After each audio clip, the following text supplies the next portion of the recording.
Hey Toy Family, welcome to the second season of the Marsham Toy Hour, where we discuss anything and everything designer toys. I'm Gary Ham. Yeah. I'm George Gaspar. And I am the gorgeous Carlos East. Season 2. How Season about 2, that? man. Awesome. You know what I learned from Season 1? Don't do a podcast. With a guy that coughs and makes Besides lots of that, noise in the background. You are Mr. Noisy, but no, like I've learned that you really shouldn't mention on a recording like who a future guest or what a future segment might be, because that doesn't always pan out, and so then it's disappointing to listeners if someone didn't show up and stuff.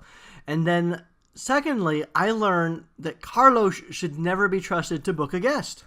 Dude, why not? You failed. You had 1 week to produce a guest. You were responsible for this week's guest, and this guy was your own twin brother. Yeah, and I told him, and he was like, yeah, I don't know. That first of all, he didn't reply for a while, and then today I told him, and he was like, well, I don't know.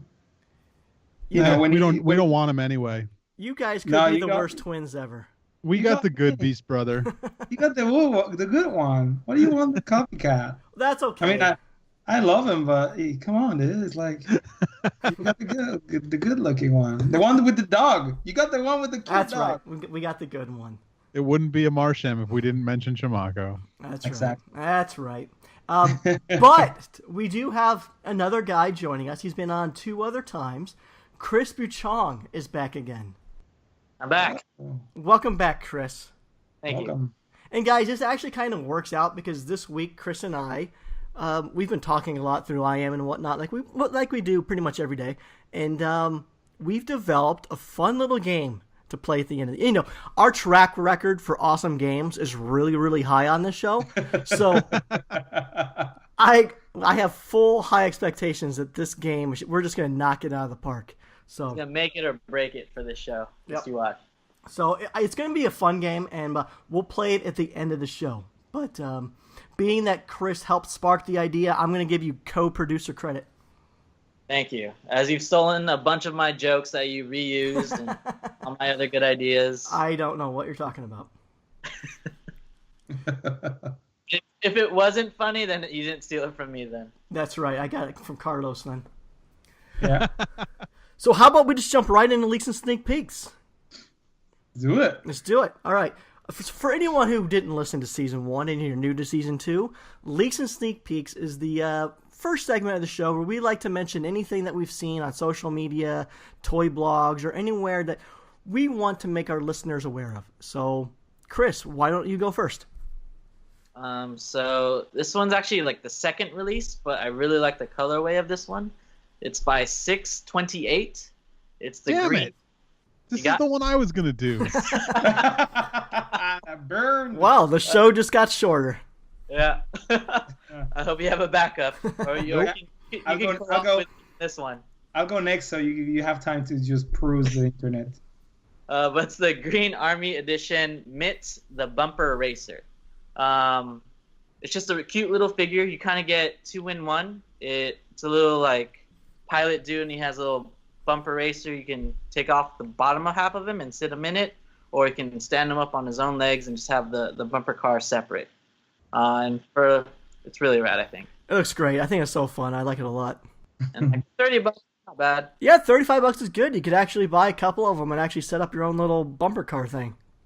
Yeah, and the green is just a really beautiful color on that type of like this platform or figure. So that's mine. Did you say a release date on that?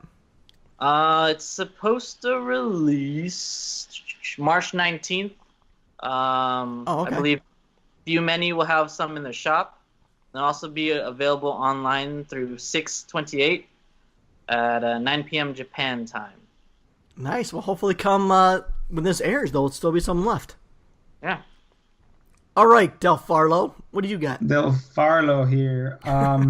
I saw these awesome keychains by I don't know if the artist group or it's just the guy. It's called the Satan Shop, Satan as the devil, and it's based on a little animation, and there are these little keychains of these humans, right?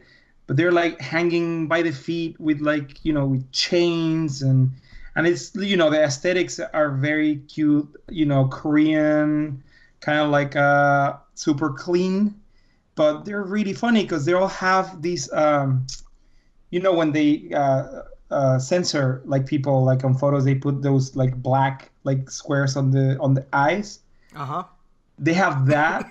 I don't know, they're really, really strange, but at the same time they're so clean and so cool that it's just super, super awesome. They're called the Satan Shop, and they're from Korea, so they're super, super cool. I saw them on Toys Are Evil.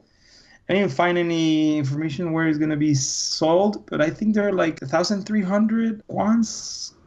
That's how you say the. Convert that to American dollars. It's like I think it's like $10. Okay, they're $10 a pop. That's about right for a keychain. Oh man, but they're really cool. Like if you see them, if people saw you having one of those, they'll be like, oh, those are weird. But it's kind of like those Japanese gachapon toys that are like kind of like strange, like the super bikini girls that you put on the edge of your cup and stuff like that. Sure. That's what they remind me of. And they're really, really cool. Send me well, you don't know, well, edit. Yeah, I'll send you. Well, I was gonna say send me some sort of link to it, but you said you didn't know where it was being sold.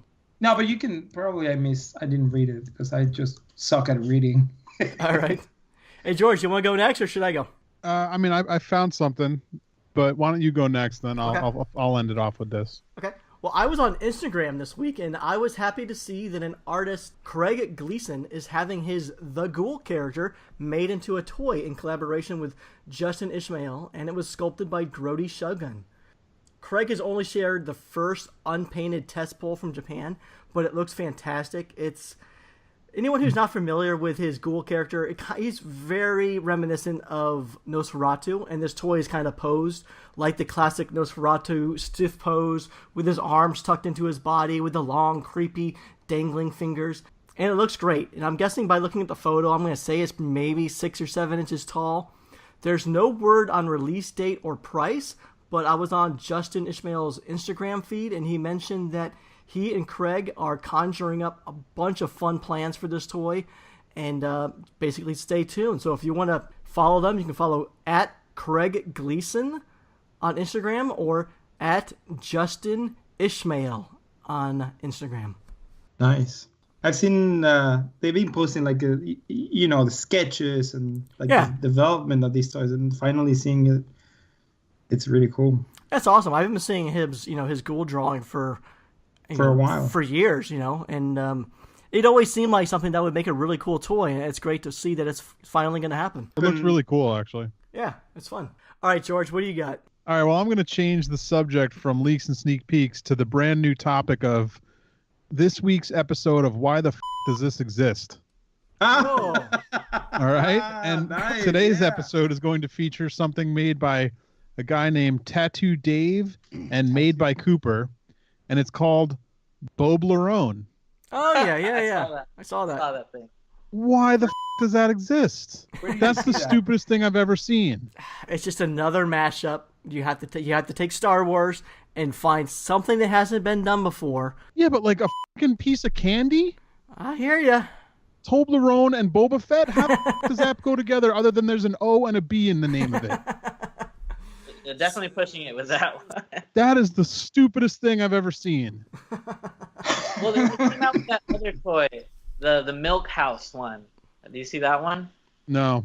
So it's basically like a milk carton, but they pretty much added like a nose and glasses to it to make it look like Millhouse. So do you think that's pushing it, or like just with the wordplay, or because that one actually I thought was kind of cool. I'd have to see a picture. I don't know. I would probably put it up in the same category, I would imagine, just based off your definition. But made it's right there. Like they made a pin of that, and then they made that. It's the same guys. Oh. Gotta say, I'm digging the new segment there, George, but I'm with you on this one because I don't think it's just enough to have a gimmicky name to make a toy. I mean, how does this happen? It was the guy like at the grocery store one day and looked to the right while waiting in line at checkout and saw a bar of Toblerone and thought, Boba Fett, Toblerone, Boblerone, let's do it. That's a great idea. It seems to be enough in today's society.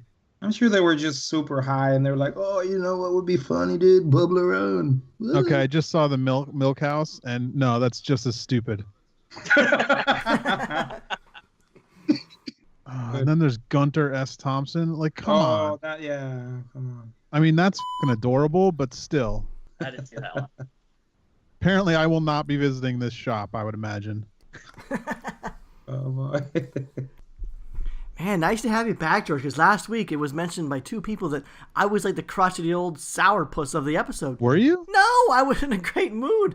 I don't know, maybe I said something strongly or it sounded like whining. I don't know, but actually, Kris, you were one of the guys that accused me of being a crotchety old man. Sounded like it. I don't remember. What were we talking about? Was it the Chaoskoskis thing? I guess maybe the Chaoskoskis thing was read as grumpy, and then I gave you, George, a hard time about the last maybe 3 episodes of Behind the Counter. And you know what I gotta say, George? This week's was excellent. I totally enjoyed this week's. I think you're just biased on what toys we're talking about.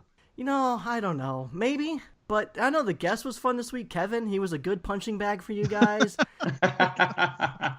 You had some great one-liners. I was laughing. But the difference with this week, as opposed to the other weeks, I was actually in my house, no distractions, and actually watching it how you're supposed to watch it, versus all the other times I had it playing on the background while I was doing work. So I don't know if that was the only difference, but something about this week I enjoyed a lot more. All right, so next time you have a free 26 minutes and you're at home, throw on the Trippy episode.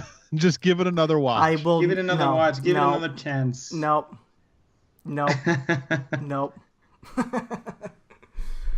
Should we do an addendum to Chaoskoskis? Because I did talk to Walter after he heard last week's episode, and he mentioned it was sort of tough for him to hear. And so he kind of explained a few things, and I don't know if maybe I should do a Chaoskoskis addendum and just kind of fill everybody in. Yeah, I mean, if you feel like there's something to add to it, go for it. Yeah. Well, I mean, there's not too much to add. I mean, I did mention to you that he had listened to the last week's episode, and it was a little tough for him to hear, but at the same time, he agreed with all the points that were brought up, and he said it was just kind of a sticky sort of situation because, you know, he's avoided doing fan art for many years, but after, you know, seeing customizers doing similar things and selling them without asking the original artist's permissions, and I guess after seeing that for so many years, it's just kind of you just kind of start thinking that it's okay to do. And Walter did clarify that with the Pawnee Dunny, he did contact Mark over at Course before proceeding to do any sort of run, and that Mark was, you know, responded to Chaoskoskis and said he's not against him doing it, but he just didn't want the Course name used at all. Yeah, I remember reading that somewhere. So, you know, Walter saw that as a green light, and he went ahead with the run and made a lot of fans happy. But flash forward to the current Nara tribute that he's sculpting, and mentioned, you know, possible plans of making a small run of. Walter had just mentioned that was originally 7 years ago. He had sculpted a one-off for his wife. You know, his wife is a big fan of Nara, and he had posted that somewhere, and he was started receiving emails from people interested in buying it. Even people saying like, how can they pre-order it? It was like he mentioned it was even like, you know, several recognizable names, and maybe even a couple gallery owners had inquired about getting one. So it's one of those things like, if someone likes something, they don't care. They just want it. You know, they don't care. They just want the object. They don't care if it's, you know, the means of how it's created. And so I guess after years of, you know, receiving emails from interested fans and stuff, and, you know, Walter he just likes to make people happy. He's just a big, kind-hearted guy, and he's a fan of Nara, and he just knew making this would make other Nara fans happy. And it's not so much about the sales and the money. So, anyways, you know, Walter spent, you know, I guess he spent a couple years trying to find out how to get in contact with Nara and didn't have any success. But then recently he found Nara on Instagram, and he messaged him a proposal to just about maybe doing a small run. It would make a lot of his fans happy, he said. And so at the time I talked to Walter, he mentioned that he had not received work back from Nara. In the meantime, he's just having fun, revisiting and sculpting Nara's character. But should Nara not consent, he will not proceed with any sort of production on it. That's cool. And so that's it. That's, you know, that's the ketchup. The ketchup. Well, that's good. That's nice to hear. That's nice to hear. Yeah. I mean, we weren't trying to trash him or anything. It's just No. I think I think if you look back about it, we were very complimentary, and we all love Walter, and we know he's a great guy. It was just a topic of discussion. Yeah. Because it's Walter's not the only one doing tribute pieces. Yeah, we were just using him as the example at that point because it was really a broader discussion than a Walter discussion. Yeah. Exactly. Yeah, exactly. So, now that we got that cleared up, let's just get back to talking to Kris. So, Kris, you've been on the show 2 other times. We talked to you as the manager as Super 7. We talked to you as a toy blogger. Yep. And how about we start getting to know the collector side of you? So, why don't you tell us, how you got into collecting and, all that good stuff? I mean, it's just like anyone else. Like, once you get into it, you're kind of jump in head first. For like, I feel like I'm my personality is like the hardcore collector. Like I used to collect like Pokemon cards, Magic the Gathering cards, and stuff like that. And just this one actually stuck.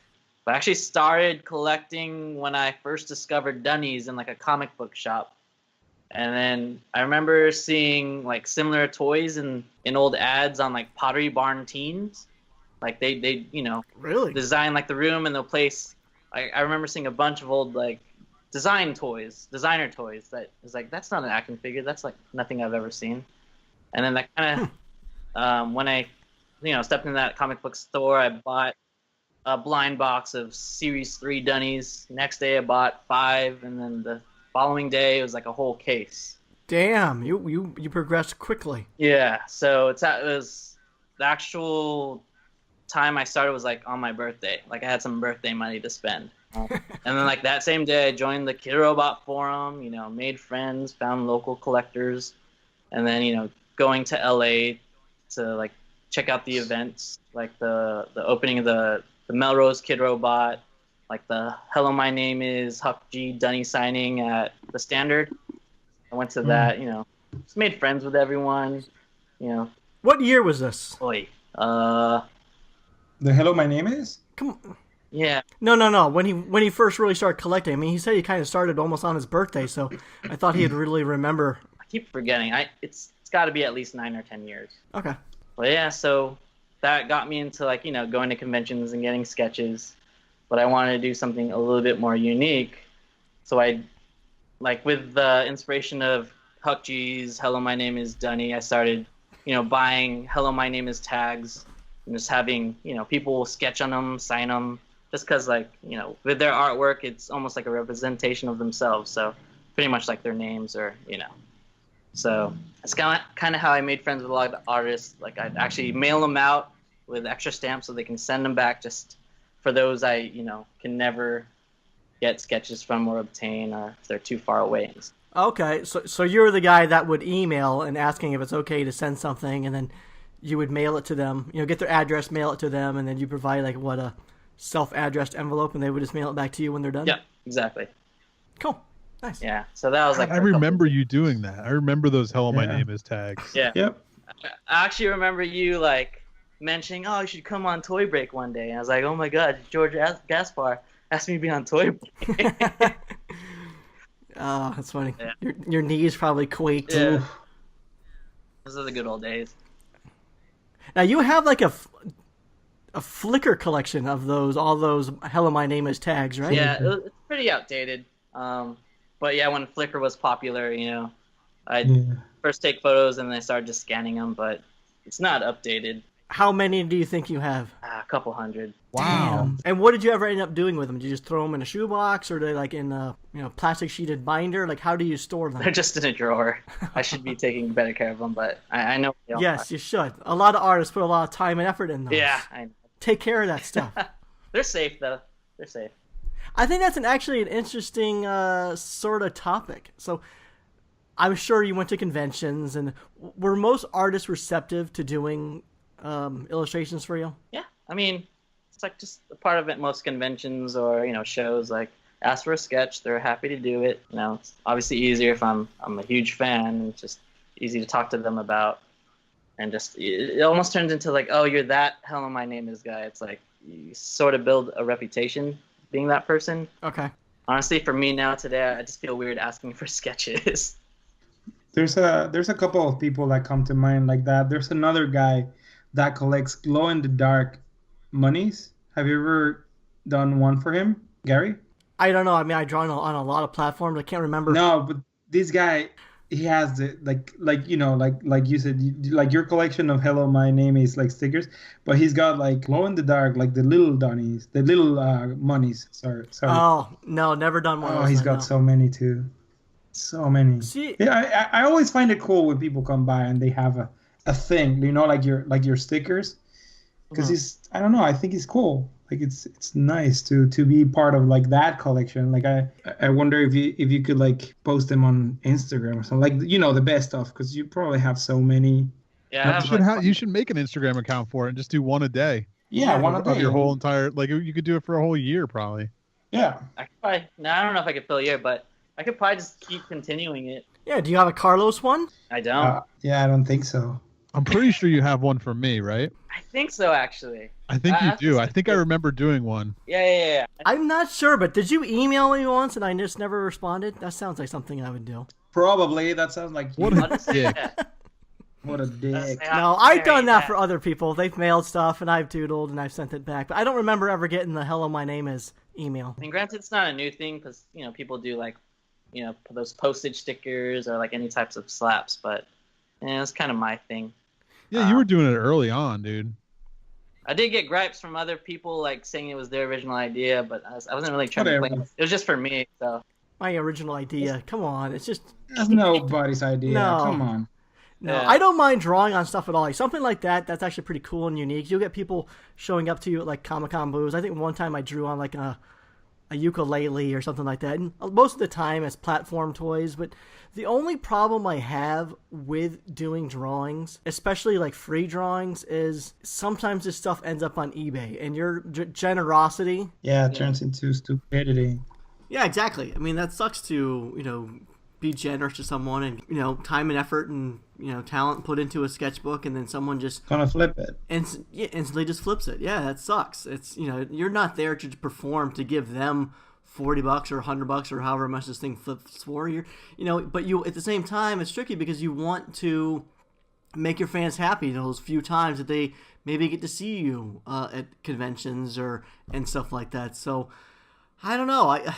I do enjoy doing them, but at the same time, I think I've become a little jaded as to who might be wanting something. And again, I think for most people, one thing that I don't enjoy is it's like when you're at a convention, you want to stay engaged with people and you want to keep an eye on your product and stuff. So when you're keeping your head down in a sketchbook, you're not really watching your table. You're not watching people coming and going. Exactly. And at the same time, like I don't think a lot of artists really enjoy drawing in other sketchbooks that much because they're rough drawings. They're generally rough. chicken scratches. We're not really putting as much time and effort as we would if we were drawing at home. So it's like it's generally crude sketches that we're not really proud of and they don't really like shared. But yeah, I'll draw sketches for kids all day long. I love drawing stuff for kids. Yeah. Like one of the reasons why I stopped was like I've spent a lot of money on postage and unfortunately didn't get many back. So yeah, it's just kind of draining my wallet of my already empty wallet from toys. So I just had to stop. 47. Yeah, especially if I had to send them internationally, so it's like 2 stamps maybe. Yeah. And spending 2 stamps to get it shipped, and then yeah. That's up. Yeah. And then they're just using your stamps in the envelope just to like go to the post office for their own bills. Right. Yeah. That's funny. Did you ever have a bad experience? Did someone ever give you a hard time or just write F you on your name tag and send it back to you? No. No? Wow. Because I contacted these people personally, and like it was mostly because I was a fan of their work, and I just didn't really approach random people, so it's not like there was a reason to write. I know, but it's I think it's a weird thing asking for sketches because, it takes maybe 5 minutes to do like just a bare minimum sketch, right, Carlos? And it's like, say a singer, their song's only 2 minutes long, but nobody's gonna walk up to a singer and say, "Hey, serenade me." But why is it when it comes to artists, you can just walk up to any artist and expect them to create for you? It's kind of a weird thing. It's like I don't think most people mind it, but People do it to comedians. They always ask them to tell them a joke. Yeah. Yeah, that's what I mean. It's like this is our job. When I was an actor, people would come up to me and say, "Hey, can you act for me? Can you cry?" And I would say like, "Fuck off!" But with the drawings, you know what? I enjoy the challenge, and I usually tell people like, ask me to like, what do you want? And I hate when people say whatever you want. No, I want what you want, because that's it's an exercise for me to use my brain and my inspiration and my my talent to be able to translate what you want in my style, Right. And it was fun when I went to the Taipei Toy Convention. At the moment, Angry Birds were fucking huge. So people were walking to, not just me, everybody, and say, can you do an Angry Bird? And at a point I was like, have you ever seen my work? No, but can you do an Angry Bird? Yes. A couple of them were like, no, sorry, I don't do Angry Bird. I don't know Angry Bird. I knew Angry Bird. But the first time I would like, oh, that's funny. But then I was like, oh. But, on the other hand, like when people say like, oh, could you do like a devil skull or something that has to do with me and they know what I do, it's different because it's like a challenge and it becomes something fun rather than, oh, I got to do a sketch. Right. But it's happened before that I've seen like some of the sketches, because it's funny. I have a really good memory when I do sketches. Like I'm like, oh, and when you see them like out in eBay and stuff like that, it's kind of like shitty, because you're taking the time to do something nice for somebody for free. Yeah, and that's what's made a lot of people jealous. I'm not jealous, but jaded, I think, as to dealing them. It's not so bad in the designer toy scene, but back when I was doing pinup art, it was way worse, because people would come up to me like, could you draw my girlfriend as Captain Marvel? And I'm like, no, I and they would bring their comic books, and so you can actually have reference to look at and draw, and it's just a lot. I don't know. I've had some weird requests over the years, and even with the designer toy scenes, I think sometimes people, they don't know exactly who all the artists are. They just know you're an artist sitting there, and they saw you just do a sketch for someone else, and they walk by with their sketchbook, and they're like, oh, I'll go over here and get a sketch by this guy, but they don't know you. And yeah, they're just on the free stuff. Yeah, well, conventions, everyone wants free stuff. But, I actually enjoy drawing in the sketchbooks when I'm, like, feeling creative and in the mood. Like, sometimes you're just not into it. And then sometimes, like you mentioned, the theme sketchbooks, sometimes there's a sketchbook that just doesn't interest you. It's like, I remember one time I was flipping through a guy's theme sketchbook, and it was all S&M stuff. I'm like, I handed him back the book and said, sorry, I'm just not interested in sketching in your book. And that sucks. I hate saying no. Yeah, I remember a guy that had a sketchbook of Edward Caesar's hands. That was cool. But yeah, like you said, like sometimes you just don't. It's not that you don't know how to draw that thing, but it's not your thing. So it's kind of like, why would you draw? Like, why would you draw like a lady with like a huge gag ball or like something you're not into, Or maybe you're into in the private life, but not in the toy life. Right. Was there ever a time when someone asked you to draw on something like crazy or weird? Like there was back when I was on tour with Rob Zombie on one of our days off in between shows, he had to do an in-store signing. So I got to go to the store with him to see what it was like to be there while he was doing the in-store signing. And like people were bringing craziest things. One girl brought a dildo to have him sign. These three kids were there, and like, they had just eaten pizza, so they brought the empty pizza box to have him sign the pizza box. Oh, damn. So, like, has there ever been, like, did anyone ever bring anything weird to have you sign? I mean, nothing like that. I mean, I think a ukulele was probably the strangest thing. Yeah, nothing like that.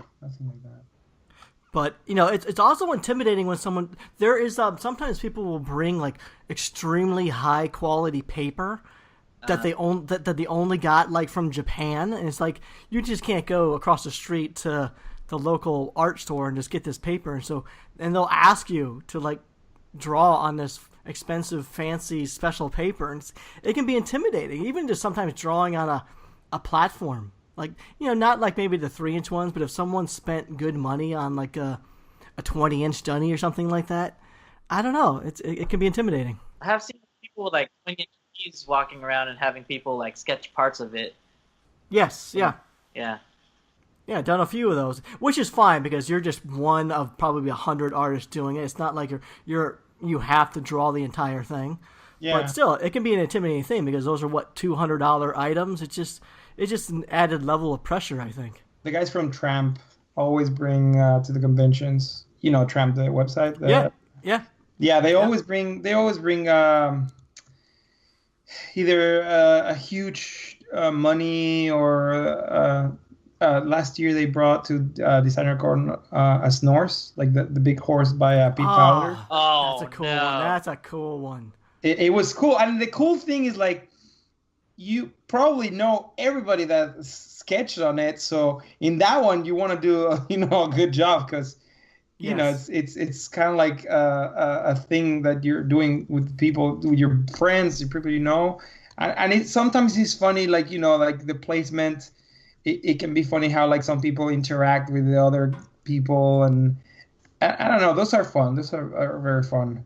Yeah, but like kind of what you mentioned, there's the same thing with sketchbooks. When you open the sketchbook and you see who else was in it, and you can see the level of time some artists put into it and versus. So it kind of lets you know, put time into it, or they're going to be okay with just a doodle, or something. Yeah. I'll say, so this question is for Gary and Carlos then. Since you guys are the artists that people usually come to, do you guys ever bring stuff to get signed by other people now that you're on that end of it where you know what it's like to get the question asked? Jeez. Sometimes, I don't know. I've never got like, I mean, I'm sure that I have stuff that I would like to get signed. I don't know. Sometimes you don't want to bother the person. Like, for example, this year in DesignerCon, the director from Bob's Burgers was there. And I love that show. It's super cool. And he was sitting down in his booth, and he was pretty much doing free sketches. And he was doing, like, the Bob's Burgers characters, doing whatever you asked him to. So, of course, I asked him to get Luis holding a chamaco, which is pretty amazing. And then my brother got like Tina holding one of our calaveritas. Like we don't care what your brother got. He's not on the show. Well, you already heard it, so it's too late. But it was really cool. And, I was very respectful. And then later I came by and I gave him one of my plush calaverita, banana burritas, as a thank you, because he wasn't charging, and he gave me something really nice. He took the time. So, I went ahead and like, I mean, I'm sure sometimes people get stuff that they don't even like, but just the gesture of like, I mean, thank you for your time. Like, you took the time to do this. Let me at least, share with you something I created. And the guy was super cool, but it was very annoying to see like all these other people that didn't even know the show, but they were just like, oh, there's a free thing, and right, and you could tell they didn't know, because they were like, oh, can you do that one, like the famous one, the more popular one, and his face was like, oh fuck, another one of those. But then also like one of the people, like, I don't know if it was a girl or guy, he was like, she was like, oh, you didn't sign it, and he was like, what do you mean, like, it's signed in here? I don't know. It doesn't look like a signature. So he went ahead and grabbed it and like signed it all over, like all over. It was like super funny. Like, he didn't ruin it or anything, but just like did a lot of signatures like on it. Oh, and he was like, that's better. And she was like, oh, okay, that's awesome. Okay. Yeah, that was really badass. Like, super like. So do you guys like it better if someone will like, maybe if they'll buy something first and then say, like, because that way it's kind of like it's like a tip to you at the same time, where it's like, does it make it easier to do the drawing if someone's like actually purchasing from you and not just some random person like, oh, a free sketch, I'll take one? Yeah, no, definitely. I think with the Android miniseries, the DIY, once that started, because you could spend most of your day at a convention doodling on those if you're giving them up for free. So we started saying, yeah, okay, if you have to buy one first, and then I'll doodle on it, and that really cut down on the number of sketches. And But also, if you even just told someone, $5 or like you said, just any purchase at the table, people really will hard. just turn around and walk away. They won't even buy like a $5 keychain to get your sketch. They just want it only if it's free. So that definitely does cut it down too. I don't know. I've had a few things signed, and I just feel weird every time I've done it. It's I think I bought a Bossy Bear book once. I had David Horvath sign it, and I was like, by the way, I designed toys too. And I felt like seriously, the second that came out of my mouth, I felt like a total dork, and I wish I could have taken it back. And is that what all toy makers sound like to you? No, that's just what I sound like. But I think it was at that moment where I decided, like, I just can't ask for sketches or autographs anymore. It makes me personally feel awkward. And especially when a lot of times now, like when you go to after parties and stuff like that, you might see some of these people. I don't know. It's just kind of a strange thing. That's too funny. What about if it was signatures or sketches from like, from an actor in a movie, or like, signing a headshot, that kind of thing, or like, you get Peter Mayhew as Chewbacca and he signs his headshot for you for $10 or $20, whatever it is, or maybe like a comic book artist, like drawing the guy that draws Hellboy, drawing a Hellboy in your sketchbook. Is that like, would you be more into that than doing it in the designer toy scene itself? Yeah, no, I guess outside the designer toy world where you don't have to run into these people other than just at the convention that one time, I can see myself doing that. But really, there's no pop culture thing, no movie, there's no big actor that I would, off the top of my head, like dying to get a signature from. So most likely I probably wouldn't do it. And I don't think I would pay for it. Interesting. But I suppose you have? Are you a fan of like some pop culture things that you would stand in line for certain actors for I have a ton signed of that headshot? stuff. Yeah. I have, I don't even know them off the top of my head, but yeah, I have a ton of that stuff. I have like, Jeremy Bullock he was Boba Fett. I got his. I got Otho from Beetlejuice. I got a ton of like anybody. Like if I think they're funny, like I'll get one. Yeah. Especially back when I was doing the Little George stuff, like that was a big time when I was standing in line for pictures like that. Now, how was that? Was everyone pretty receptive about doing pictures with Little George? Yeah, I mean, usually I would buy the headshot first, and then get you buy the headshot and then get the picture kind of thing. And then even like I think I learned my lesson with Lou Ferrigno that time, when he wouldn't even take the photo unless I gave him $20. Right. So like I kind of learned my lesson from there, and then that's when I just started automatically buying something if I wanted their picture. But sometimes you could just do it without even giving them any money. What's the most expensive photo you've paid for? I know some of these go for a lot of money. I think at Phoenix Comic-Con, I think to just get one from Stan Lee was maybe like $80 or $100. Yeah, I mean, most of the time I'm not into I don't want to pay for big money for autographs. Like I'll do $20 to somebody if I'm a fan of their thing, and if it's if it's reasonable. Like if you have to buy the you have to buy the headshot, so you got to give them some money for that, and that's how they're making their cash, like being there. I understand that, but like those ones that charge like $80 and $100, like that I can't do that stuff. I mean, I've seen it even like more than that, like $200, like. But I think the most expensive one I was a part of was when Ben wanted to go to the Hollywood or the Burbank, Hollywood autograph show out here, and it was because it was a Back to the Future theme one, and we waited in line for hours and hours to get Christopher Lloyd, and I believe it was $80 for the autograph and $40 for a picture with him. Yeah, that sounds right. Something like that. And so we did, Ben got the autograph and we both jumped in the photo together. That, we were allowed to do that. So I think that's how we did it that way. Yeah, my brother's wife got a picture with Christopher Lloyd at Phoenix Comic-Con, and I believe, $80 sounds about right. It's just crazy. Which is funny because then like right next to him was Leia Thompson, and it was like $20 or whatever. Maybe she was 40, but like right. And then like 2 rows down, you got the guy that was inside the Howard the Duck suit, and he's just like asking for like, just give me 50 cents and I'll sign something. Like someone please stand in line for my signature. Yeah, you see. Yeah, exactly. Or the lady that handed the clock tower like flyer out in the background, like she was there like asking for $10 for her autograph. Like, come on. Some of those autograph lines can just be downright depressing.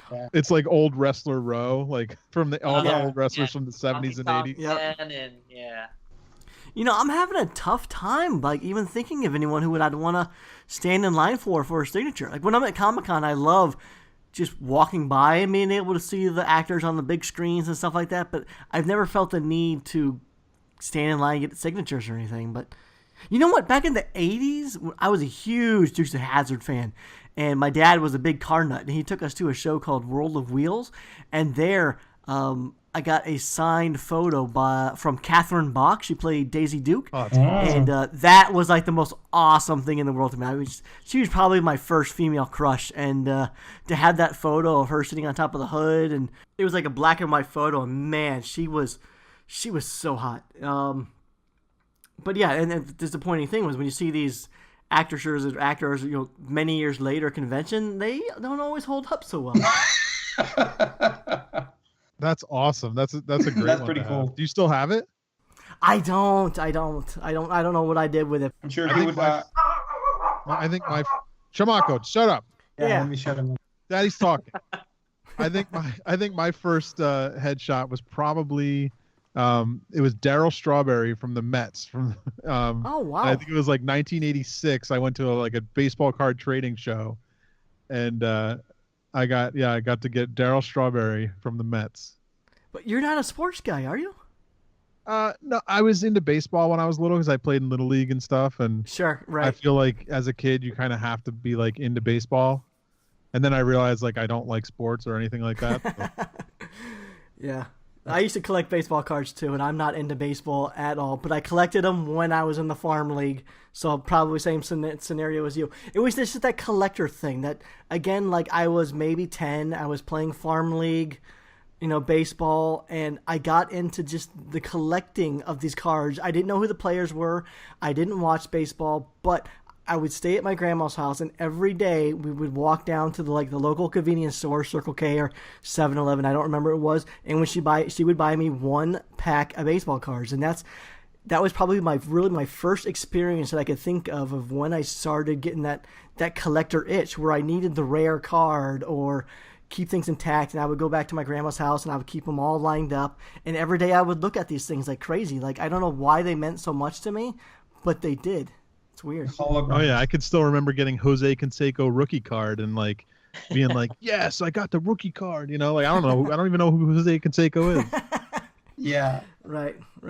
Yeah, that was my thing too. Like I used to collect the Topps cards, everything like from Beetlejuice to superheroes to American football. And I didn't even like the sport, but it was getting the cards and it was getting the holograms. I don't know if you guys remember those. Oh, yeah. Some of the series had like holograms. And for me, like a hologram was like something so valuable. Like probably it's not worth much, but like, when you're a kid, something like, like that is like really badass. I have a good hologram story if you want to hear it real quick. Yeah, go for it. So do you remember when the first series of Marvel trading cards came out and the big thing was the hologram cards? Yeah. So at the time I was working in this little comic book shop, and there'd be days where, it was just me in the store. There wasn't anyone else. And so I brought in my metal detector and I went through, because that was before they realized they have to put them in foil packs. So they were just in regular card packs. So I just held each pack up to the metal detector until I found all the foil cards. Wow, you're a child genius. Pack. Too bad it won't work now. When my brother they figured it out. When my brother and I used to do is that, you remember those waxy wrappers that they came with? Yeah. So we would open them very carefully by we had like these like metal comb. So we would heat up the metal comb and then put it to like, where the part it was like glued on. And the heat would make it kind of like come undone without damaging it. So we would look at the cards, like see the ones that, the special holograms, whatever, and then just like if there was a hologram, like just grab the hologram and replace it with a regular card, and then carefully again heating up that little comb, close it back again, and then I don't know what we would do. We did with those, like probably we'd like trade it for a new one at the store, or like with our friends we would like resell it, but it was like that's the best. Yeah, we were like, I don't know, like 8 years old, 9, like, dude, like you come up with like, metal detectors, like, yeah, you name it, man. Those holograms were like hologram junkies. It was all about the hologram. Yeah. In elementary school, we had the ice cream man would park across the street, so it was legal. He wasn't on school proper or anything, and so every day after school, you would just walk across the street, and we would buy almost every day. It was 1 pack of Garbage Pail Kids. Oh, And, yeah. For sure. Or the whack packs, what are they called? The wacky packs. Wacky packs. Yeah, so those were the 2 things we would always buy. And you get that crappy gum that's in those little packs and stuff. But yeah, and that was another addiction for me was Garbage Pail Kids for sure. Garbage Pail Pids, huh? Yeah. Garbage Pail Pids. You want to take that one back? Take 2. I'll fix that in editing. That's okay. No, I'll leave it. You know what is funny? Like in school, like they used to tell us, don't eat the bubble gum. The bubble gum has LSD. And I used to believe that. I was like, dude, like I don't want to, They just didn't want you sticking it under the desks. Exactly. Like now that's what I like realized. But then now I think like who the hell would like spend like LSD on kids? Like they would be taking it themselves, You know what I was afraid of from the ice cream man? It was real popular. Jolt soda. Oh yeah, that was super popular, but I was terrified to drink that because probably kind of what you're saying, Carlos. Like, remember back in middle school, they'd give you those seminars about drugs, and they'd always have like some, like druggy guy come to your school and give a speech and all that. Well, I got super like hyper paranoid about anything that I don't know, and something about Jolt soda. That was something because it was I would like 4 never times drink. the caffeine and all that. Yeah. Like, yeah. Do you guys remember totally. when Kris was on the show? Remember when we used to talk about toys on the show? Oh. I don't know anything about all this older. How old are you, Kris? Soda and Garbage Pail Kids. How old are you? Oh, that's right. You're young and. Well, I'm 29 now. Yeah. Oh yeah, you're still younger than us. Yeah. This was all before you were born, I did Kris. collect Marvel cards too back in the days, like those thick ones. I forgot what they're called. Flair, 98 Flares or something like that. Fleer? Fleer, yeah. Yeah. Nice. It was Fleer, Don Russ, and Tops, man. Those were the things. Speaking of things, we got some things on the Marsham Toy Hour we definitely want to talk about is our sponsors. We have some great sponsors here. Printonwood.com. If you're an artist or a photographer and you ever wanted to have your artwork printed on beautiful, sustainable wood, well, then check out printonwood.com. They have a large variety of services they can offer you. A lot of different artists have used them for their limited edition fine art prints, so they won't let you down. They do incredible work. Check them out. And for all your designer toy needs, be sure to check out StrangeCatToys.com and use promo code MARSHAM at checkout to receive 10% off your order. And if you live in the Southern California area, be sure to check out the brick and mortar store 3D Retro. It's a beautiful store. That's where Behind the Counter is filmed from, so check that out. And they also have a website, 3dretro.com, and they'll take care of you whatever you want in the designer toy category. So let's get back to Kris. So, Kris, have you ever flipped? A toy. Like done a backflip? No. Have you ever flipped a toy? No, I've never done the whole like camp in line with intentions to flip. It just Sure. I define flip as intentionally waiting in line, putting on eBay immediately. Actually, I take that back. I had to wait for a friend in a Funko line one year. I was there for hours, so I just to make it worth my time, I bought whatever I could just to put on eBay. That'd be probably the only time I've ever flipped. Man, I wonder how much money Funko makes just from people doing stuff like that. Right. Yeah, All of I don't it. even think I made money. Well, okay, that's understandable. So normally you don't just rush to buy something that you know is going to be a hot ticket item, knowing that you can quickly make $100 or something like that. No, it was never anything I was into, or it's like to me, my money was precious, and I'd want to spend on stuff I wanted, and not trying to make a quick buck. It's not worth the time of standing in line either. Yeah. Yes, some of those guys will stand in line all day, just day wasted. And, Overnight. Yeah, I don't get all that. Yeah, that stuff. boggles my mind. My time is worth way more than that. Exactly, dude. It's Now, It's Kris, one of those you collect cars, don't you? Pardon me? You collect some cars, don't you? Yeah, I do. Okay, do you understand the pricing? Okay, explain to me the open edition cars that are happening right now. They're what, like they're selling like the retail is $300, but it's open edition. Can you tell us like what open edition as far as cause? What does that actually mean? Well, retail is actually 200. Oh, okay. But they're not even going current rates, not as much as you think. It's about 3 to 4 if you can get them. So that's pretty good. That's almost you're making some good profit. Like, I wouldn't mind like if it's not as bad as like almost double or triple. Like if I really want it, I'll maybe spend 50 or 100. But personally, but does open edition mean that they're just keep making these things for the next 10 years, or what does open edition exactly mean as far as these toys go?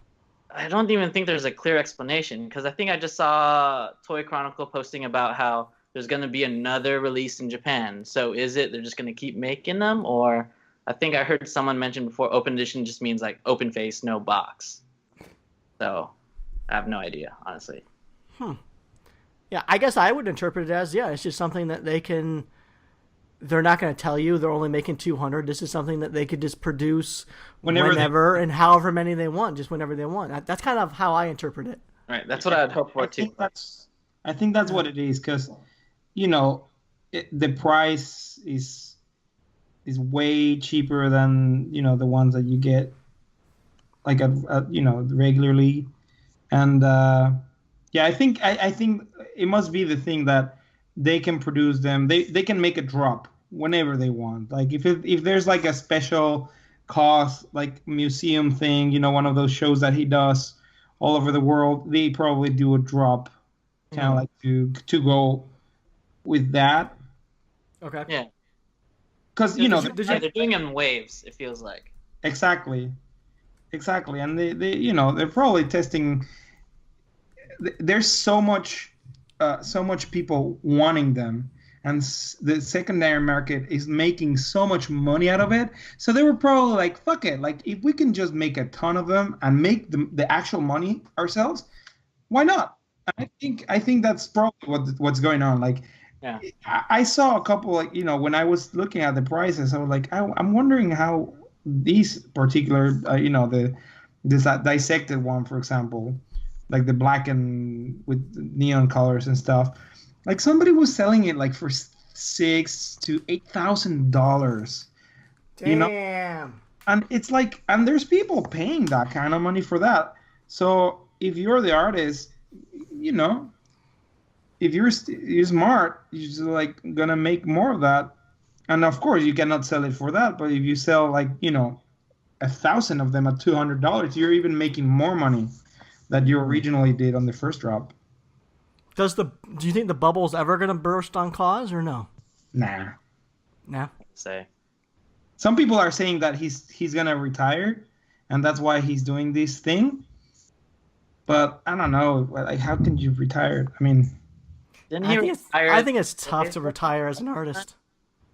He retired with toys with Medicom a few years back, and then they're back. So. Yeah. Oh, okay. Interesting. But like on a personal note, like if I don't get a toy that I want, at retail, I try not to be hurt about it, and I refuse to pay aftermarket prices. Yeah, fuck that. Yeah. How about this? Have you guys, how sometimes Super 7 or some other companies, they'll put up a mystery bag for like, Chris, how much are those? Like Gargamels are like 350 or something. Okay, 300. Has anyone ever bought a mystery bag not knowing what they're going to get? I mean, everyone, they're mystery bags, so no one really knows what they're getting already. That's what I mean. Like, how I personally couldn't drop $300 not knowing what I'm going to get in return, but a lot of people do. Those bags always sell out, right? So, like, have any of you ever spent money on maybe not the $300 ones, but any sort of blind bag or mystery bag? No, that's too much. I have a couple times. It was just more like the thrill, like it's a really expensive blind box. But like most of that time, I just sell off the pieces and just get my money back, just because it ends up always stuff I don't really collect. Right. What about you, George? I don't recall, but like it seems like something I would do. So I wouldn't put it past me. Ugh, $300. That's a lot. But most of the stuff in there is pretty rare stuff, right? Like you're never gonna get a dud of a bag, right? Yeah, normally, but You better not for $300. That would be crazy to get a dud. Yeah. No, it's not like when you go to, some of the conventions where you get like a goodie bag at entry. Most of those goodie bags are filled with just like extra fodder at the warehouse. A lot of it, it's just like extreme overstock from a lot of other companies. But I would hope that like those expensive mystery bags, that's all like super rare, like desirable stuff. Right, and I mean, a lot of the stuff in those bags are just exclusive to those bags. You can't get them any other way besides a bag. So there's some exclusivity, whatever that word is, to the exclusivity. I'm feeling like Gary right now. Yeah. That. Oh, what do you mean by that? Damn. He's forgetting English. There's a show I listen to out here in LA on the local radio where they have a rule. Anytime any of them fumbles or is stumbling with the word, the rule is you're not allowed to help. You have to let them struggle. You have to let them sing. That sounds like torture. I like that rule. Instated. All right, done. I'd be worried if I were you, Gary. Oh, dude, I'm totally screwed. I know. Trust me. Yeah, but Gary will just cut his own stuff out. No, I can't. I can't. If it's in that scenario, there's nothing I can do about it. All right, good. I'm trying to be better about not editing as much. Because as far as like cutting material like that out, I think that sounds funny to me. I'll keep that in. I know I'm a damn fool sometimes. And Carlos, you still got that stupid cough. Have you gone to a doctor? No, dude, I didn't have it this morning. It was just the runs. One thing, when I'm not having one, I'm having the other one. But I think you might be dying from huffing all of that resin fumes and all that stuff. I wear my respirator. I want you to get checked out, buddy. I'm worried about you. You've had that cough for feels like 2 months now. It feels like a long time. George, you have to work next to this guy. How do you work? Like, so I imagine you sculpting, and then he just hacks right next to you. Oh, I yell at him every day to just put his mask on. Put your mask on. I don't want to get sick.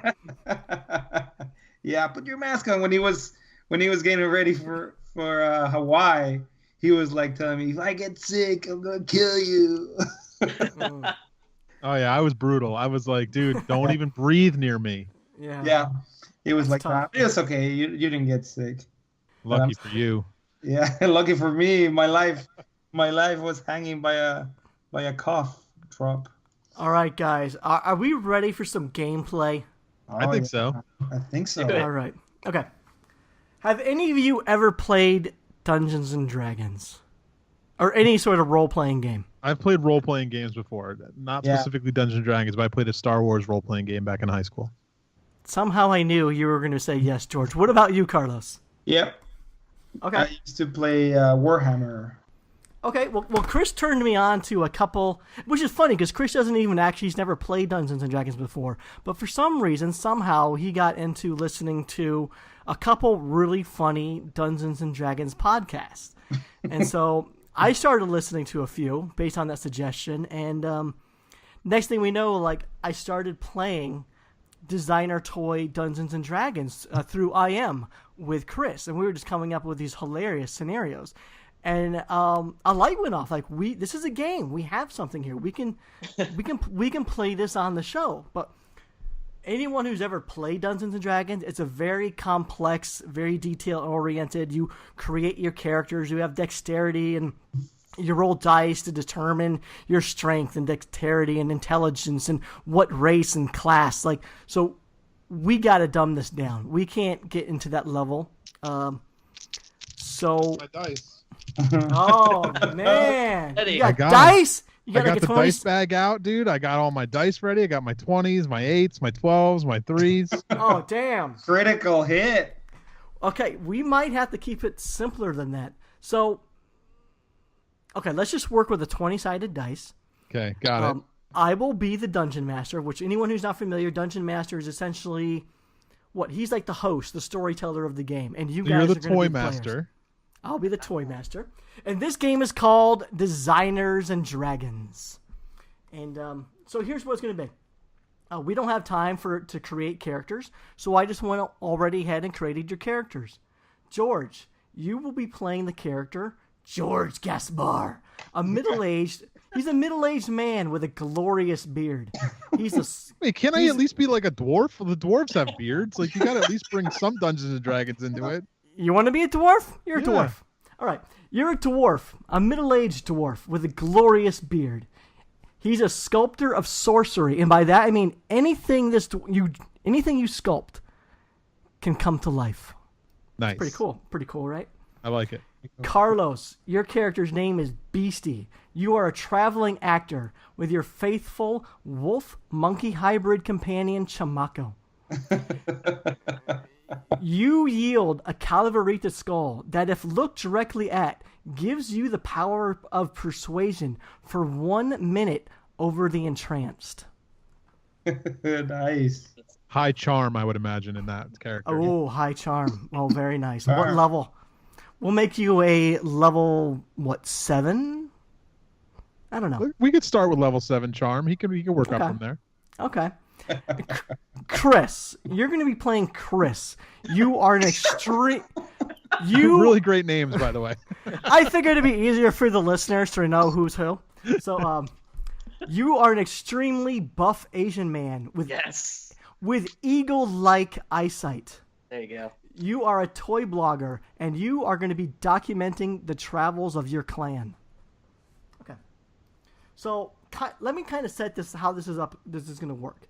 This is set up in an imaginary world of designer toydom, where artists and store locations do not match up to what you currently know in reality today. And by that I mean East Coast artists, East Coast shops, they might be adjacent to something that's on the West Coast or in the UK. This is not to be taken literally, okay? So this is a completely made-up world. And any names of artists we use are all in fun. Don't take any offense to anything, anyone, please. And I think we have to do that mention every time we play the game so people don't get offended. Yes. Please, this is all in fun and jest. Okay, so here's the setup for the scenario, guys. You guys have all been summoned by Ben Goretzky to gather to the store 3D Retro. After hours spent in traffic, coincidentally, you all arrive at Ben's establishment at the exact same time. As you approach the store, you see through the window that Ben is frantically pacing the store, murmuring to himself. You enter.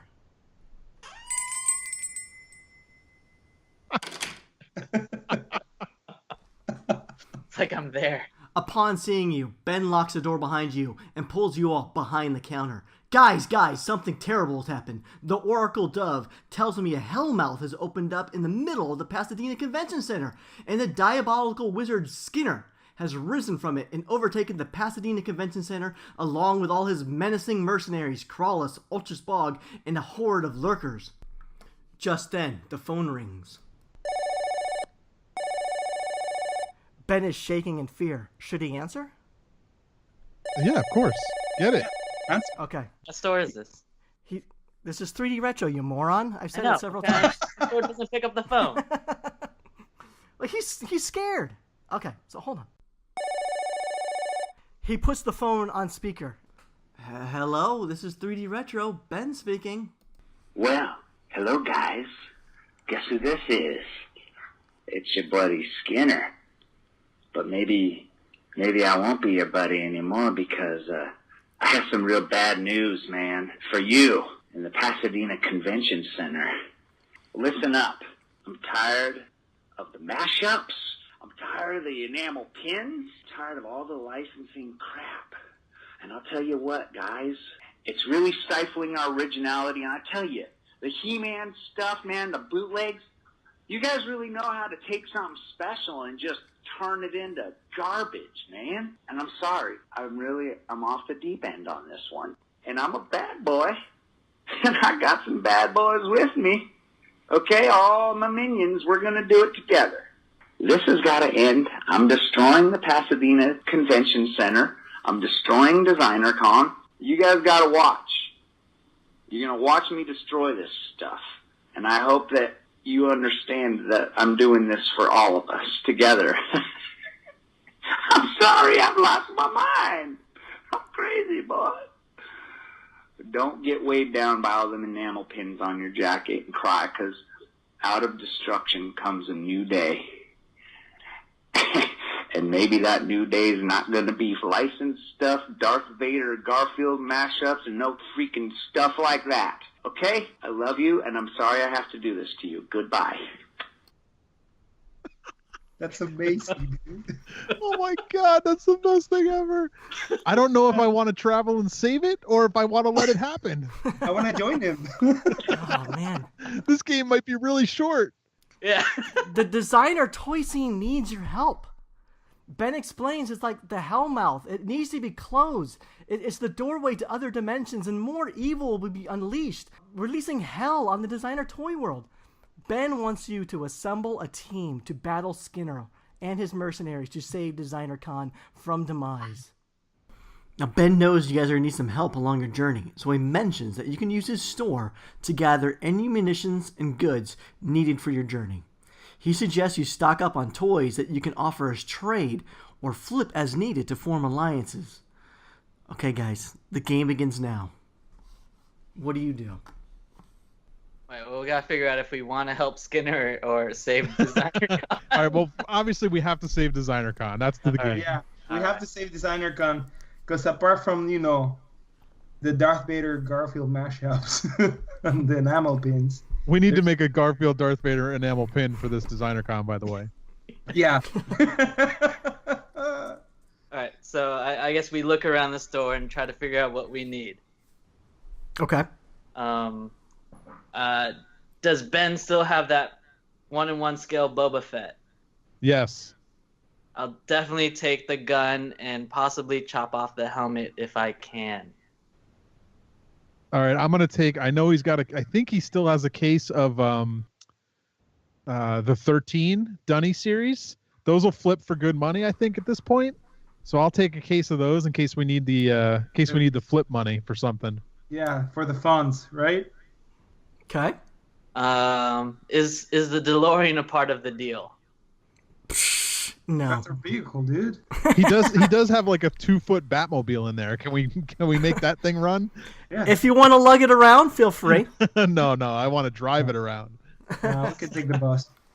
You know what? I'll grab a couple of plush toys, just in case we have to like sleep outside. We have like pillows. Look at him looking for comfort and sleep. Jesus Christ. Wow, you're going into battle, dude. There's no time for sleep. Well, we have to sleep every night, dude. He's stocking up on Luke Chew and Scott Grumpy Bear, or whatever that bear was called. Yeah, because those, you know, they're nice and soft to sleep on for his little fucking head. Yeah, you know what? Like we have to like gain up our HP, you know. And he'll grab an extra T-shirt off the rack to put Chimako in, so he's nice and warm. Yeah, but we can also grab some of the hot toys. That's where the money's at. Yeah, that's where the money's at. Like you know, we can just hide the hot toys inside of the plush. So if we're mugged by, you know, some bandits in the way, they're gonna look at the plush toys and they're gonna like, fuck those. You know, plush don't sell. And then, but we'll have the stashed hot toys in case we need, you know, to trade them for other more important items. And I say we stuff our pockets full of reaction figures in case we need to light them on fire and throw them at people. Ooh. Yeah. Also, yeah. Molotov bombs with toys. Yeah. Okay. Sounds like you guys are pretty loaded up. How much stuff can we carry? Do we have to roll for this, or we just automatically get it? Are we looting the store? Because technically, he's giving any of this to us, and we flip it. I mean, we're making money regardless. Yeah, I mean, you guys are gonna have to make alliances during your travels with a variety of people. You're gonna have stuff to trade. You're gonna have to stuff. You might be running on low on money. You're gonna have to flip some stuff to make it further in the game. When we get to a point where we meet someone. Are we allowed to do a quick jump back to 3D Retro and roll for getting something that we need? Yeah, or getting on UPS, you know, like get it shipped. We got a courier that'll drive it over to us. Yeah, we can roll. So we can roll all you in that scenario, you can text Ben. He has a drone. He will fly that drone to you and deliver whatever you need. Sure. If we roll a but certain you number, have to roll a certain number for it. Yeah, like 10 or above gets it, 10 below loses it. Exactly. Or we get it, but it takes longer to get to us. Yeah. No, you lose it, and then the next guy has to roll for it. Okay, awesome. Yep. Just in case, we should pick up Funko Pops, just in case, because I feel like we might encounter Those might sell. Yeah. Those might sell. I heard Funko is, popular. We could also run into a horde of people that don't know what designer toys are, and they'll like those at least. Oh, smart thinking. Disney Pops, probably. Those are popular. Yep. Disney and Star Wars Pops, so we'll grab some of those. What about any blind boxes? I mean, that's always fun for people. Oh. People don't understand. All right, we'll grab a couple Tokidoki blind boxes, because at least people like Tokidoki. Yeah. And they wouldn't be upset if they don't get what they want. Now, you guys are writing all this down, right? You guys remember what you picked up? Sure. I'm winging it, yeah. So the hopes is this game could last. We can do it the last 10 minutes of every episode, and we can make this last for a long period of time. Every time someone joins the show, they can make a new character. And if we know that we're never going to want them back, they were a terrible guest, we'll kill them off. I'm sorry, Chris. You're going to have to be killed off today. I didn't think I was going to last anyways. But we get to keep whatever he picked. Oh, I'm definitely looting his dead body for sure. Oh, yeah. I'm looting his dead body. That's smart, too. Yeah. Oh, by the way, did I tell you that Chris, he has a companion, too? It's a Black Panther he rides called Mongolian. Mongolian. Let's just call it, make it easy and call him Mongo. There you go. All right, so what do you guys do next? You guys are all looted up. All right, so I guess... it's about midday today, so you still have some time. You can make a good trick. Are we walking? Do we need to find a vehicle? We gotta call Uber, I guess. Yeah. So being Uber, we can go next door. Say hi to. Where are you headed? Wait, well, we step outside of 3D Retro. What do we see? So you guys step outside of 3D Retro, and you hear something coming from around the corner. What's that? It sounds like someone's tagging something on the side of the building. Who's that? I don't know. You guys want to check it out? Yeah, let's go see who's tagging. See this culprit is. Bet it's Juan. So you turn the corner, and in the parking lot, you see a beautiful raised garden just around the corner. And who knew Ben had a green thumb, right? That's a little weird. His garden right next to the shop, but Ben's full of surprises. And then you see a short, stocky Asian male wearing a hat that says Brooklyn. He's wearing an army jacket and jeans, and he's also wearing some Nike Air Max shoes. He's standing on a tower of shoe boxes, spraying the wall in what looks like an image of Bruce Lee. I guess we approach. Yo. Check it. Why do you approach me? We wanted to, I guess, see what you're tagging up and if you have the correct permits. What's your name? My name is Kano. Lowercase K, lowercase A, capital N, capital O. Don't you forget it. What race are you? He's Asian. He's Asian race. Asian or... Try to follow along. Who asks what race someone is when they meet them? No, is he an orc? Is he It was mentioned. He's Asian. There's no Asian orc. He's just an Asian male. That was dwarf Gaspar. I mean, you're a dwarf, Oh, you guys are terrible. What are you doing hitting up the side of the store? This is what I do, yo. I tag shit. Did you ask Ben for permission to do so? No one has permission to do this stuff. This is just what we do. Who's we? Do you have something for us? Yo, do I have something for you? Dude, look at this dope wall. You should be giving me something. Give us something. He doesn't like that response. He gets in defensive mode, and he pulls out a lighter from his pocket, as if to turn his spray can into a flamethrower. I'm gonna kick the sneaker boxes out from underneath him, so he lands on his face. Oh, and we steal a bunch of his spray cans and run. What size are their sneakers? In case I want to grab some of those. As you Wait, no, they're not empty. Oh. As you kick the boxes over, you also notice there's like art painted on these shoe boxes. I think there's like Biggie and Tupac and all these weird like hip hop artists painted on these shoe boxes. But inside, one of the covers of one of these boxes opens, and inside it's a figure. It looks like Mickey Mouse had sex with a skull and crossbones. And, the eyes are crossed out. There's some X's on the hands. That one catches my eye. I want it no matter what. You want it? You pick it up? Yeah, I'm gonna attempt to grab it. Meanwhile, Kano is just rolling around on the pavement. It looks like he's in excruciating pain. He's like, "Yo, please, can you call me an ambulance, man? My back. I think I broke my back. Please help me." Sorry, buddy. He was about to torch us. Do we want to help him? No. He's facing the wall without permission. Okay. He's just faking it. I'm sure we're gonna find it. We're gonna see him further down our path. If we help him, though, does he come as an alliance? What if we want to help? Should we help him? He tried to flamethrow us. Yeah, but that means he's good with a weapon. Maybe he'll come to our side if we bring him a doctor. Okay. I doubt he'll ever show up when needed. Do you want to call a doctor? Let's just call a doctor and then just leave him there. Let's grab the shoe boxes and the toy and call a doctor and run. Okay. Yeah. Okay. Good. 911. What's your emergency? There's behind 3D Retro. There's this little Asian middle-aged man. He's hurt. He needs help. Okay, we're sending over Dr. A to take care of your friend, okay? Just stay put, please. Okay, just as you hang up the phone, Kris, that toy you picked up from the box with the X's for eyes, well, the X's for eyes start glowing. Oh, no. Next thing you know, you start smelling a really stinky odor coming from the garden. I walk to the garden, even because I'm curious of bad smells. That's the worst idea ever. I'm curious, all right? That's my He's character. going by himself. It appears your toy has arisen the dead. There's a stinky ginger root coming alive out of the garden. And oh crap, all these beets have turned and are walking dead beets. There's hundreds of colorways. They're in 6 inches and tiny 1-inch sizes coming at you guys in a furious horde.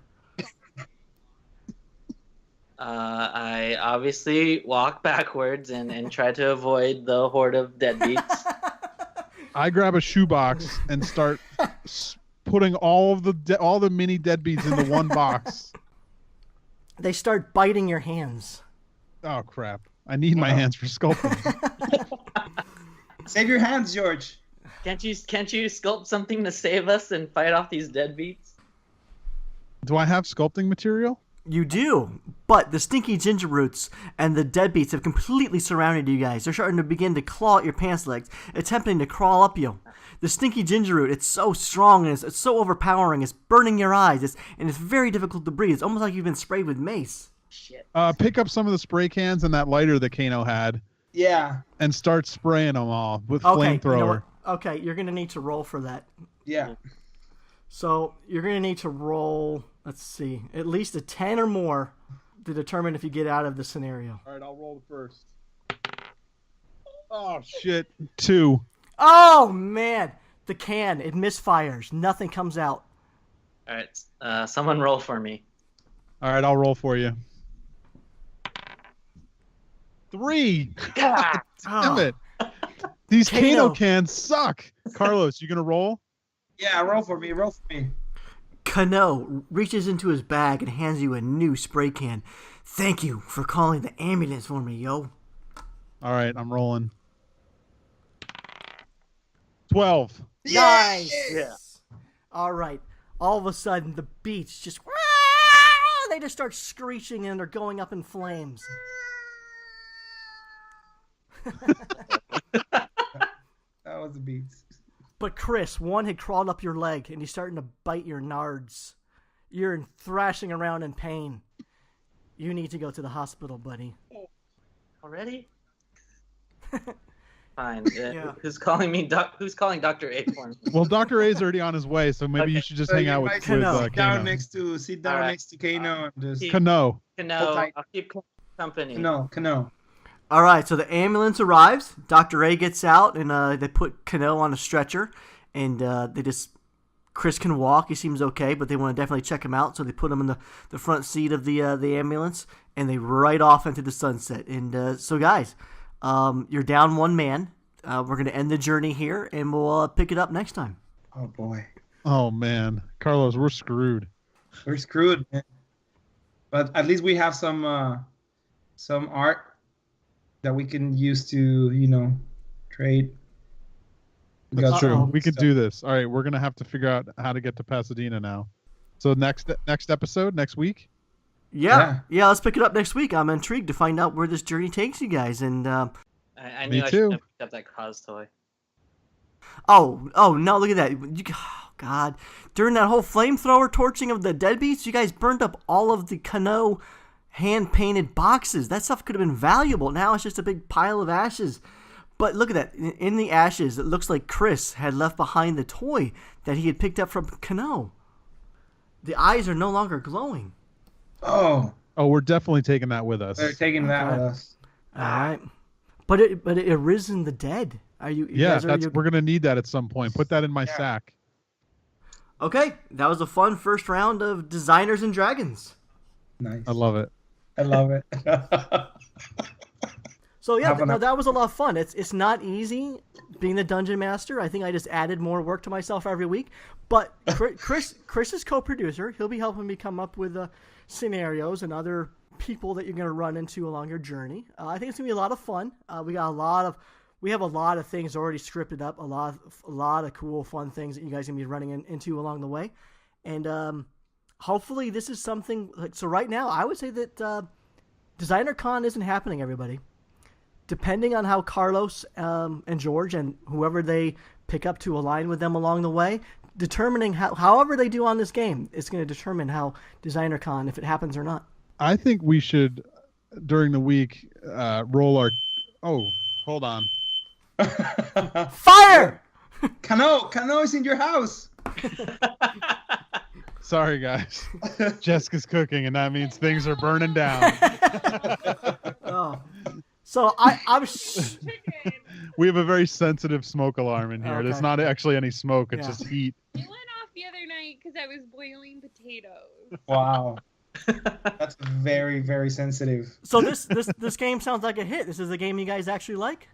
Yeah. I think that we should roll up our characters during the week so that we could figure out, because I think that certain things we're going to need to roll for, and like some of us will have a better chance of doing it by what our characters' strengths are. Yeah. So go ahead. We should maybe look into doing that, like doing this right.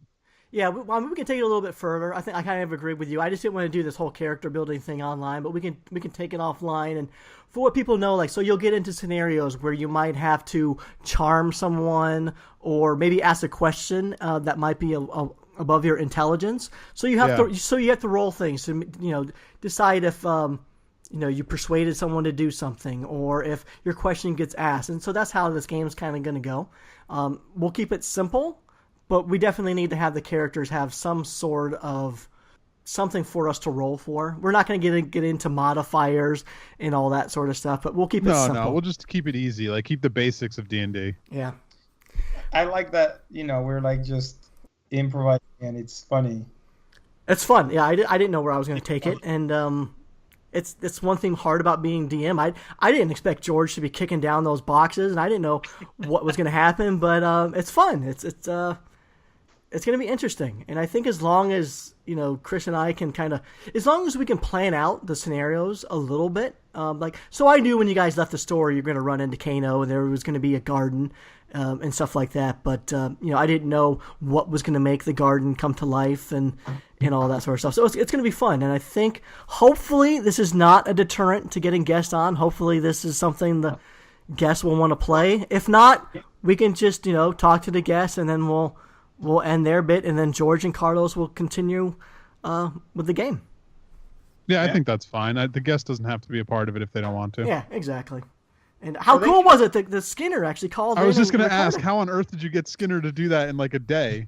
Dude, I mean, he's awesome. It was just yesterday that Chris and I were talking about who could be the villain, and we knew it had to be Skinner. And so I've never met Skinner, so I just shot him an email, and sure enough, he emailed us this morning, and then he called, and we talked a little bit about the scenario and what he could possibly say, and then next thing I know, like 5 minutes later, he's calling the hotline and leaving a message. I mean, guy's freaking awesome.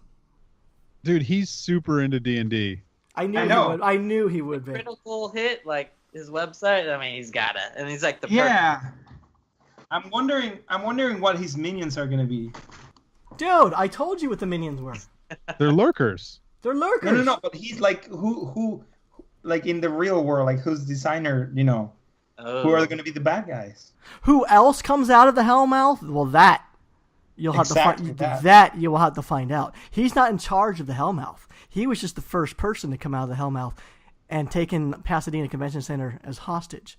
But we got plenty of other fun stuff in store for you. So stay tuned, everybody. So why don't we just go ahead and wrap up the show? Chris, why don't you let everyone know where they can find you? Instagram at WTFUNKS. What the funks? Okay. Coffee, where can people find you? At the Beast Brothers on Instagram, thebeastbrothers.com on the interwebs, and my sidekick wolf monkey at my name is Chamaco. And also it would be awesome if people leave us a message, if they can, they could send us like random stuff for us to carry, or can we do that with our phone? Oh, so you mean something like Hunger Games, where like sectors could send something down for the tributes to use in their battles and stuff like that? Yeah, you know what? I would love for just to somehow get the audience involved. Like, if you want to help us create scenarios, or maybe we can get guys doing some Hunger Games things where you buy, send stuff to the players. You can do some drawings, and we'll post it up on Instagram if you want to draw the characters or scenarios or anything like that. I would love to get the listeners involved somehow. And you might need more voices. You might need more people, doing their part. Yeah, just like Skinner, just as Skinner did. That was amazing. I wasn't expecting that. Yeah, that was really funny. That was really funny. It was tough keeping that secret, but I knew you guys would enjoy that. Oh my god, that was awesome. So George, where can people find you? Oh, and don't forget Carlos's other Instagram at Coffee Del Farlo. You can find me at Double G Toys on Instagram, and look up George Gaspar on Facebook. If it's not me, it's my dad. Okay. And I'm Gary Ham. You can find me at superham.com or Gary Ham on Instagram. This has been the Marsham Toy Hour. We do this every week, not because we have to, but because we want to. Exactly. We like it. Until our next transmission, we're signing off. Bye.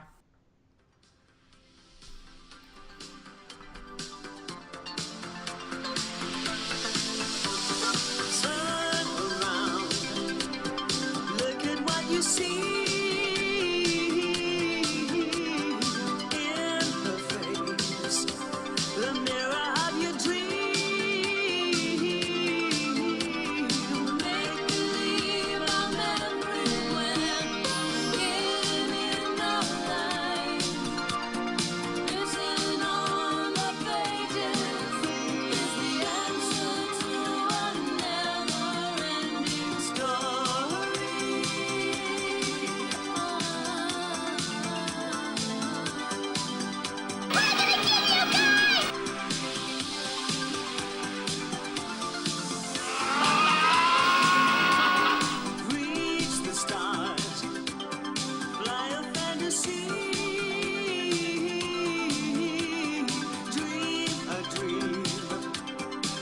You see